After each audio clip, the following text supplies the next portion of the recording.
ازيكم حبايبي؟ عاملين ايه؟ يا رب دايما تكونوا بألف خير. هنعمل مع بعضينا وصفة حلوة قوي. دي انا شفتها بصراحة على النت وما صدقتش النتيجة. يعني انا قلت لما اجربها، بس ما كنتش متخيلة ان النتيجة هتبقى بالجمال ده كله، وهتبقى بالريحة وبالطعم. يعني حاجة كده بصراحة تحفة. بنشتريها من بره بمبالغ وقدره. هنعملها النهاردة في البيت بطريقة موفرة جدا وبطريقة طبيعية 100%. نعمل النهاردة البسطرمة في البيت. هنعملها بمكون سحري. المكون دوت هو اللي يخليها بريحة البسطرمة بتاعت بره. يعني المكون ده انا بصراحة ما كنتش متخيلة ان انا هحطه على اللحمة ويديني النتيجة والريحة والطعم ده كله. خليكم معايا واحدة واحدة وهنعملها مع بعضينا بمكونات سهلة وبسيطة. يلا بقى نسمي الله ونبتدي الوصفة مع بعضينا. عندي هنا هو نص كيلو لحمة كندوز، واللحمة ما تبقاش حمرا قوي، يعني يبقى فيها نسبة دهن بسيطة كده هو. تمام كده هو. عندي هنا هو نص كيلو. لو انت هتعملي ربع كيلو مفيش اي مشكلة، بتعملي نص الكمية. تمام، بس المقدار اللي انا هعمله نص كيلو. يبقى انا عندي هنا هو ايه، نص كيلو لحمة مفرومة. هتحطي عليها حوالي من معلقتين ل3 معالق كده هو ليا. هتجيبي من عند الجزار ليا او دهنة، يعني مش متاح ديك خلاص نحط ديك. هتكوني بقى مقشرة راس توم كبيرة كده هوك ودقاها كويس جدا مخليها ناعمة. تمام كده، ركزوا معايا كويس جدا. نيجي بقى للتوابل بتاعتنا. عندي التوابل بتاعتنا من كل نوع معلقة صغيرة. التوابل بتاعتنا عبارة عن كمون وبصل بودر وتوم بودر وملح وفلفل اسود وبابريكا وكزبرة. لسه ما حطيناش المكون بتاعنا اللي هيخليها زي البسطرمة. تمام كده هو، لغاية كده تمام. قلت من كل نوع معلقة صغيرة. نيجي بقى للمكون السحري. ايه هو ده بقى المكون السحري؟ الحلبة المطحونة. عارفين الحلبة الحصى اللي بنغليها ديك في الشتاء؟ هي ديك اهم حاجة تبقى ناعمة، عشان في نوعين حلبة، اللي هي الحلبة المغات والحلبة اللي هي الممررة دي. انت بقى تحطي الحلبة اللي هي الممررة. في الوصفة اللي انا شفتها كانت حاطة معلقتين كبار، لكن انا بصراحة ما جاتليش الجرأة ان انا احط معلقتين كبار. قلت ده ممررة، يعني ازاي هتحط على اللحمة؟ بس ما تخيلتش النتيجة.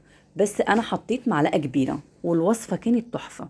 فانتي بتحطي معلقة كبيرة، وبعد كده بتجيبي الكبة بتاعتك وتفرميهم كويس جدا، لان فرمة البسطرمة بتبقى ناعمة جدا جدا، يعني بتفرميها فرمتين 3 كده.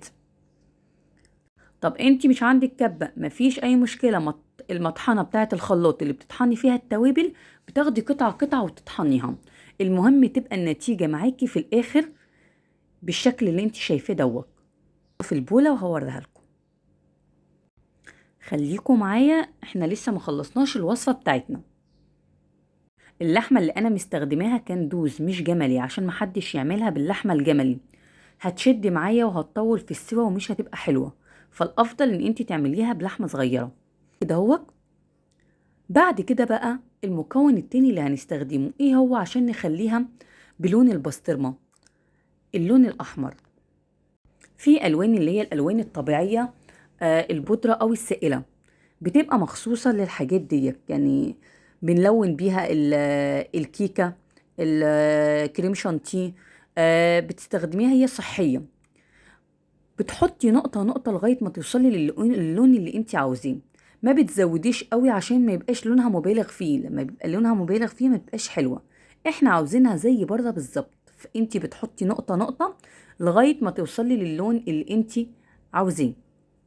هيقول طب ليه نستخدم اللون؟ ينفع ان احنا نستخدمها من غير اللون؟ هقول مفيش اي مشكلة. ينفع ان انت تستخدميها من غير اللون، بس الافضل ان انت تعمليها باللون دوت عشان تديكي نفس اللون يعني نفس اللون اللي بره بالظبط. ما بتشتريها ما يبقاش فيه اي فرق خالص. يعني احنا عاوزين طعم وشكل. تضيفي نص قرن فلفل صغير احمر، اللي هو الفلفل الحلو. تجيبي نص قرن فلفل احمر كده هوك وتطحنيها مع اللحمه من البدايه، هتديكي برضو نفس اللون دوت. بصوا بعد كده بقى ايه، كده احنا الخلطة بتاعتنا بقت جاهزة، او البسطرمة بتاعتنا كده بقت جاهزة. هنيجي بقى نعمل بقى ايه. المرحلة دي مهمة جدا عشان تبقى معاكي سمكها رقيق. بتاخدي قطعة قطعة وتحطي في جيب الكيس اللي هي الاكياس الاكل دي بتاعت حفظ الاكل، وتحطي قطعه بسيطه كده اهو زي ما انتوا شفتم، ونبدا نفرد بقى بيها كده اهوك لغايه ما نخلي سمكها رقيق جدا. يعني انت بتحاولي ان انت تظبطي بايدك كده اهوك، وبعد كده بالنشابه بتاعتي كده اهوك، وابدا ان انا افردها كويس جدا لغايه ما يبقى معايا سمكها رقيق جدا كده اهوت. كده انا خلصت اول قطعه. هعمل برضو قطعه تانية قدامكم اهي. بصوا، بجيب الكيس وباخد قطعه صغيره مش قطعه كبيره، لان زي ما انا قلت لكم انا عاوزاها رقيقه اهي، وابدا ان انا اضغط بايدي. انا هعملها المره دي واحده واحده قدامكم كده، وبعد كده بالنشابه وابدا افرد زي ما انتوا شايفين كده اهو. بفرد من جوه لبره عشان الهواء كله يطلع من الكيس اهو بالشكل دوت. الكميه كلها اللي عندي هفردها بالشكل ده كله، بس انا عشان ما اطولش عليكم في الفيديو فوريتكم اول اتنين، لكن هوريكم ازاي بقى بنشكلها. انتي لما تيجي تطلعيها وتسويها هتطلعيها ازاي؟ بصوا بسم الله ما شاء الله، دي الكميه بتاعت نص كيلو كلها. يعني بصوا الكميه حلوه قوي. تقدري بقى تعملي بيض بالبسطرمه، تقدري تعملي بيتزا بالبسطرمه، تقدري تحطيها ميكس مع المكرونه كده بالجبن كده، هو بتبقى حلوه قوي. بعد كده بقى بتيجي تشكليها ازاي بقى؟ بالمسطره او بظهر السكينه المتاح عندك، وتبداي تعمليها مربعات بالشكل دوت اهو. بصوا بعملها مربعات، يعني بضغط عليها كويس جدا عشان لما اجي احطها في الفريزر وتجمد معايا اروح اقطعها بالمقص، او ان انا اقطع كل مكعب لوحده. بصوا بتتني ازاي، يعني الكيس بصوا بيتني اهو، او بالقطاعه بتاعتي. يعني انا وريتكم بكذا حاجه، دي لو هي مكعبات تمام. طب انت عاوزاها تحطيها على البيتزا بشكل يعني مدور كده، هو هتجيبي القمع بتاع بلح الشام وتروحي مدوراها، او غطاء ازازه المتاح عندك. ما تعقديش نفسك من اي حاجه، يعني المتاح عندك اعمليه اهي. لما هتجمد هتاخد نفس الشكل دوت بالظبط. تيجي بقى تطلعيها، يعني قصيها بالمقص كده هو بالراحه عشان تديكي نفس الشكل، وتحطيها على البيتزا. يعني كفايه ان انت عاملاها في البيت، حاجه مضمونه وعارفه مكوناتها ايه، بدون اي اضافات ولا مواد حافظه ولا اي حاجه. يعني كفايه ان انت عارفه انت بتاكلي اولادك ايه. سعرها حلو جدا، يعني متاح عندك. هتعملي ربع كيلو، هتعملي نص كيلو، يعني في حدود امكانياتك. هتعملي حابه تعمليها بلحمه مستورده هتعمليها تمام. يعني الحاجه بره بقت غاليه جدا، فاحنا بنحاول ان احنا يعني نوفر على قد ما نقدر، وفي نفس الوقت نعمل لاولادنا كل حاجه.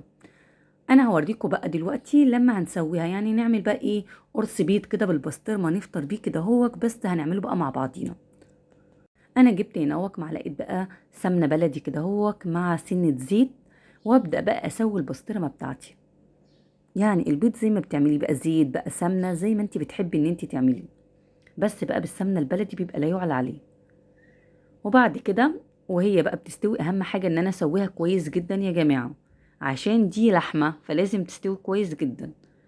وبعد كده اروح بقى نازله بالبيضتين بتوعي بقى مع شويه كمون مع شويه ملح. لقيتيها دلعه البسطرمه بتاعتي دلعه كده هو سنه، وحابه تزود حطي ملح حطي ملح. بس كده، هي دي وصفه النهارده، وبالف هنا وشفا على قلوبكم. مع شويه بقى زيتون شويه خيار، يعني حاجه كده تحفه.